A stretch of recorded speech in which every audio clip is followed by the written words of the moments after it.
ವೀಕ್ಷಕರೇ, ನಮ್ಮ ಚಳ್ಳಕೆರೆ ಟಿವಿಗೆ ಸ್ವಾಗತ. ಇಂದಿನ ಪ್ರಮುಖ ಸುದ್ದಿ.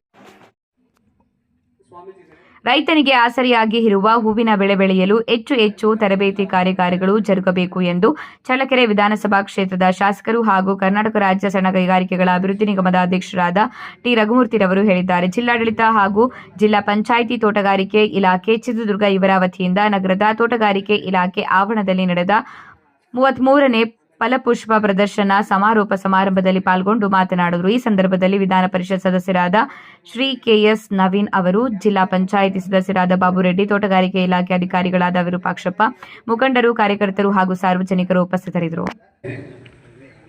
ಏನಂತ ಹೇಳಿದ್ರೆ, ನಾವು ಈ ತಪಾಸಣಾ ಶಿಬಿರವನ್ನು ಮಾಡ್ತಾ ಒಂದು ಲೆಕ್ಕದಲ್ಲಿ ಹೇಗೆ ಅಂತ ಹೇಳಿದ್ರೆ, ಅಂತ ಒಂದು ಅದ್ಭುತವಾದ ಒಂದು ಆಧ್ಯಾತ್ಮಿಕ ವಾತಾವರಣ ಇರ್ತಕ್ಕಂಥದ್ದು, ಇಲ್ಲಿಯ ಏನು ಆಧ್ಯಾತ್ಮಿಕ ತರಂಗಗಳಿದೆ ಅದು ಖಂಡಿತವಾಗೂ ವೈದ್ಯರು ಮೊದಲಿಗೆ ಚಿಕಿತ್ಸೆಗೊಳಗಾಗ್ತಿರೋದು ನನ್ನ ಭಾವನೆ. ಯಾಕಂತ ಹೇಳಿದ್ರೆ, ವೈದ್ಯರ ಕೆಲಸ ಏನಂತ ಹೇಳಿದ್ರೆ ಪ್ರತಿನಿತ್ಯ ರೋಗಿಗಳನ್ನೇ ನೋಡ್ತಾ ಇರ್ತಾರೆ. ಅವರು ರೋಗಿಗಳನ್ನ ನೋಡಿ ಸ್ವಲ್ಪ ಅವರಿಗೆ ಲೈಟಾಗಿ ಸ್ವಲ್ಪ ಡಿಸ್ಟರ್ಬೆನ್ಸ್ ಆಗಿರ್ತದೆ. ಅದಕ್ಕೆ ಒಂದು ರೀತಿ ಸಮಾಧಾನ ಸಿಗ್ತದೆ. ಈ ಒಂದು ಆಶ್ರಮದ ವಾತಾವರಣ, ಇಲ್ಲಿರ್ತಕ್ಕಂಥ ಒಂದು ನೆಮ್ಮದಿಯ ಏನು ತರಂಗಗಳಿದೆ ಅದು ಎಲ್ಲರ ಮನಸ್ಸುಗಳನ್ನು, ಅವರ ಆಹಾರಗಳನ್ನು ಕ್ಲೀನ್ ಮಾಡ್ತಂತ ನನ್ನ ಮನಸ್ಸಿನ ಭಾವನೆ. ಈ ಉಚಿತ ತಪಾಸಣಾ ಆರೋಗ್ಯ ಶಿಬಿರಕ್ಕೆ ಪ್ರೇರಕವಾಗಿರ್ತಕ್ಕಂಥವರು ರಾಜಾರಾಮ್ ಸ್ವಾಮಿಗಳವರು. ಇವರ ನಾವು ಮೊಟ್ಟ ಮೊದಲಿಗೆ ರಾಜಾರಾಮ್ ಗುರುಗಳಿಗೆ ಭಾಷಣಗಳನ್ನು, ಉಪನ್ಯಾಸಗಳನ್ನು ಕೊಡಿಸಿದ ನಂತರ ಅವರ ಜೊತೆಗೆ ನಮ್ಮ ಒಂದು ಸಂಪರ್ಕ ಏರ್ಪಟ್ಟು ಇವತ್ತು ಈ ನರಹರಿ ಸದ್ಗುರುಗಳ ಆಶ್ರಮದಲ್ಲಿ ಈ ಒಂದು ಉಚಿತ ಆರೋಗ್ಯ ತಪಾಸಣಾ ಶಿಬಿರ ಸಂಯೋಜನೆಗೊಂಡಿದೆ. ಇದು ನಿಜಕ್ಕೂ ನಮ್ಮ ಸೌಭಾಗ್ಯ ಕೂಡ ಅಂತ ನಾನು ಭಾವಿಸ್ತೇನೆ. ಎಲ್ಲರೂ ಹೇಳ್ತಾ ಇರೋ ಹಾಗೆ ಆಯುರ್ವೇದ ಈಗ ಒಂದು ಉನ್ನತ ಸ್ಥಿತಿಯನ್ನು ಪಡಿತಾ ಇದೆ ಅಂತ ಹೇಳಿರ್ತಕ್ಕಂಥ ಮಾತು ಅದು ಸತ್ಯವೂ ಹೌದು. ಅದರ ಜೊತೆಗೆ ನಮ್ಮೆಲ್ಲರ ಜವಾಬ್ದಾರಿಯೂ ಕೂಡ ಅದರಲ್ಲಿದೆ ಅಂತ ನಾನು ಭಾವಿಸ್ತೇನೆ. ಆಯುರ್ವೇದ ಹೇಳೋ ಆರೋಗ್ಯನ ಜನರ ಮನಸ್ಸಲ್ಲಿ ಮುಟ್ಟೋ ಹಾಗೆ ತಲುಪಿಸೋದು ಕೂಡ ನಮ್ಮ ಕರ್ತವ್ಯ ಆಗಿರ್ತದೆ. ಸಂಜೀವಮೂರ್ತಿ ಸರ್ ಹೇಳ್ಬೇಕಾದ್ರೆ ಹೇಳಿದರು, ಮೊದಲಿಗೆ ಮನುಷ್ಯನಿಗೆ ಮುಖ್ಯವಾಗಿ ಬೇಕಾಗಿರೋದು ಏನಂದರೆ, ನೀನು ಏನು ಮಾಡ್ತೀಯ ಅಂತ ಕೇಳಲ್ಲ, ನಿನ್ನ ಆರೋಗ್ಯ ಹೇಗಿದೆ ಅಂತ. ಆಯುರ್ವೇದದ ಮೊದಲ ಮಾತೇ ಅದು, ಶರೀರವಿದಂ ಖಲು ಧರ್ಮ ಸಾಧನಂ ಧರ್ಮಾರ್ಥ ಕಾಮ ಮೋಕ್ಷಾಣಂ ಆರೋಗ್ಯಂ ಮೂಲಮುತ್ತಮಂ. ನಾವು ಯಾವುದನ್ನೇ ಜೀವನದಲ್ಲಿ ಸಾಧನೆ ಮಾಡಬೇಕಂದ್ರೂ ನಮಗೆ ಮುಖ್ಯವಾಗಿ ಬೇಕಾಗಿರೋದು ಆರೋಗ್ಯ. ಆರೋಗ್ಯ ಇದ್ದಾಗ ಮಾತ್ರ ನಾವೇನಾದರೂ ಮಾಡ್ಲಿಕ್ಕಾಗ್ತದೆ. ಈ ನಮ್ಮ ಶರೀರ ಏನಿದೆ, ಶರೀರ ಇಲ್ಲದೆ ನಾವೇನು ಮಾಡೋಕ್ಕಾಗಲ್ಲ. ಹಾಗಾಗಿ ಈ ಶರೀರವನ್ನು ರಕ್ಷಣೆ ಮಾಡ್ಕೊಳ್ತಕ್ಕಂಥದ್ದು, ಯಾವುದೇ ರೋಗ ಬರದೇ ಇರೋ ರೀತಿ ರಕ್ಷಣೆ ಮಾಡ್ಕೊಳ್ತಕ್ಕಂಥದ್ದು.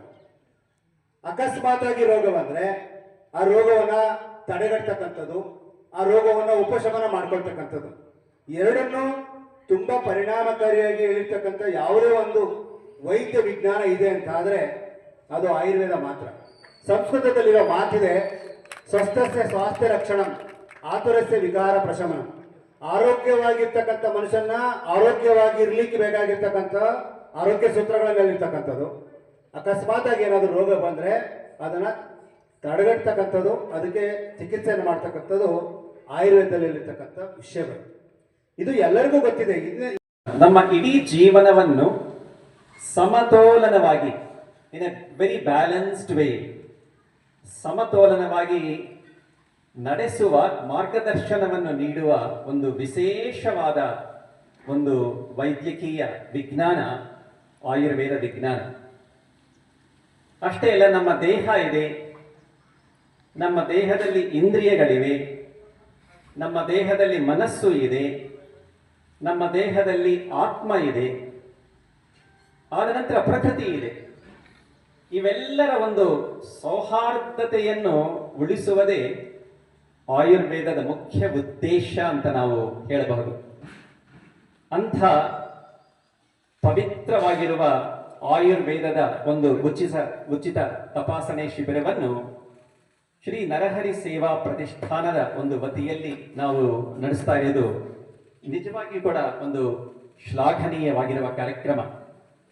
ಇದಕ್ಕೆ ಜಿಲ್ಲಾಡಳಿತ, ಜಿಲ್ಲಾ ಪಂಚಾಯತ್ ಹಾಗೂ ಜಿಲ್ಲಾ ಆಯುಷ್ ಇಲಾಖೆ ಚಿತ್ರದುರ್ಗದವರು ಕರ್ನಾಟಕ ರಾಜ್ಯ ಸರ್ಕಾರಿ ಆಯುಷ್ ವೈದ್ಯಾಧಿಕಾರಿಗಳ ಸಂಘ ಚಿತ್ರದುರ್ಗದ ಘಟಕ, ಬಾಪೂಜಿ ಆಯುರ್ವೇದಿಕ್ ಮೆಡಿಕಲ್ ಕಾಲೇಜ್ ಮತ್ತು ಮಲ್ಟಿ ಸ್ಪೆಷಾಲಿಟಿ ಆಸ್ಪತ್ರೆ ಹಾಗೂ ಶ್ರೀ ನರಹರಿ ಸೇವಾ ಪ್ರತಿಷ್ಠಾನ, ನಾಗಸಿಂಹಾದ್ರಿ ಚಾರಿಟೀಸ್ ಇವರ ಒಂದು ಸಹಭಾಗಿತ್ವದಲ್ಲಿ ಈ ಉಚಿತ ಆರೋಗ್ಯ ತಪಾಸಣಾ ಶಿಬಿರ ನಡೆಸಲಾಗುತ್ತದೆ. ಎಲ್ಲಕ್ಕಿಂತಲೂ ವಿಶೇಷವಾಗಿ ಇವತ್ತು ಆರೋಗ್ಯದ ಬಗ್ಗೆ ಅರಿವು ಮೂಡಿಸ್ತಕ್ಕಂಥದ್ದು ಮತ್ತು ಸಾಮಾನ್ಯ ಚಿಕಿತ್ಸೆಯನ್ನು ಮಾಡ್ತಕ್ಕಂಥದ್ದಕ್ಕೆ ಸಂಜೀವ ಮೂರ್ತಿಯವರು, ಅಧ್ಯಕ್ಷರಾದ ರಾಜಾರಾಮರವರು, ಮುಖ್ಯ ಅತಿಥಿಗಳಾಗಿ ಪಾಲ್ಗೊಂಡಿರ್ತಕ್ಕಂಥ ಡಾಕ್ಟರ್ ಚಂದ್ರಕಾಂತ್ ನಾಗ್ ಸಂಸ್ಥೆಯನ್ನದ ಬಹುಶಃ ಪ್ರಪಂಚದಲ್ಲಿ ಯಾವುದೇ ದೇಶದಲ್ಲಿ ಇಂಥ ಒಂದು ವ್ಯವಸ್ಥೆ ಇರಲಿಲ್ಲ. ಭಾರತ ದೇಶದಲ್ಲಿ ಮಾತ್ರ ಇತ್ತು. ಈ ಪಾರಂಪರಿಕ ವೈದ್ಯರೇನಿದ್ದರು ಆಯುರ್ವೇದಿಕ್ ಗಿಡಮೂಲಿಕೆಗಳಿಂದ ಔಷಧಗಳನ್ನು ತಯಾರು ಮಾಡಿ ಆಯಾ ಗ್ರಾಮಗಳಲ್ಲೇ ಚಿಕಿತ್ಸೆಯನ್ನು ಕೊಡ್ತಕ್ಕಂಥ ನಾಟಿ ವೈದ್ಯರಿದ್ರು. ನಾಟಿ ವೈದ್ಯರಂದರೆ ಇವತ್ತು ಇಂಜೆಕ್ಷನ್ ಮಾಡೋರಲ್ಲ. ಈ ಪಾರಂಪರಿಕ ವೈದ್ಯಕೀಯ ಪದ್ಧತಿನೇ ನಶಿಸಿ ಹೋಯಿತು. ಪ್ರತಿಯೊಂದು ಊರಿನಲ್ಲಿಯೂ ಕೂಡ ಇವತ್ತು ನಮಗೆ ಲೂಸ್ ಮೋಷನ್ ಆಗ್ತದೆ, ಹೊಟ್ಟೆ ಜಾಡಿಸ್ತದೆ ಅಂದ್ರೆ ಅಲ್ಲೇ ಔಷಧ ಹೇಳ್ತದೆ. ಕೆಮ್ಮು ನೆಗಡಿ ಬರ್ತಂದ್ರೆ ಅಲ್ಲೇ ಅವರೇ ಔಷಧ ಹೇಳ್ತಾರೆ. ನಮ್ಮ ಮನೆಯೊಳಗಿರ್ತಕ್ಕಂಥ ಆಹಾರ ಧಾನ್ಯಗಳೆಂದರೆ ನಮಗೆ ಪಾಠ ಮಾಡ್ಬೋದು. ಯೋಗ ಹೊರದೇಶದವ್ರು ಬಂದು ಕಲಿಸುವಂಥ ಪರಿಸ್ಥಿತಿ ಬರ್ಬೋದು. ಅದಕ್ಕೆ ಯಾಕೆ ಬರ್ಬೋದು ಅಂದ್ರೆ ನಾವು ಬಹಳ ಸುಲಭವಾಗಿ ಪಾಶ್ಚಿಮಾತ್ಯ ರಾಷ್ಟ್ರಗಳಲ್ಲಿ ನಡೀತಕ್ಕಂಥದಕ್ಕೆ ಕೂಡಲೇ ನಾವು ಒಪ್ಕೊಂಡ್ಬಿಡ್ತೀವಿ. ಯೋಗಕ್ಕೆ ಬಹಳ ಮಹತ್ವ ಕೊಟ್ಟದ್ರಿಂದ ಬಹುಶಃ ನನಗನ್ನಿಸ್ತದ ಇಡೀ ಪ್ರಪಂಚಕ್ಕೆ ಯೋಗವನ್ನು ಕಲಿಸ್ಕೊಟ್ಟಂಥವ್ರು ಯಾರಾದರೂ ಇದ್ದರೆ ಅದು ನರೇಂದ್ರ ಮೋದಿ.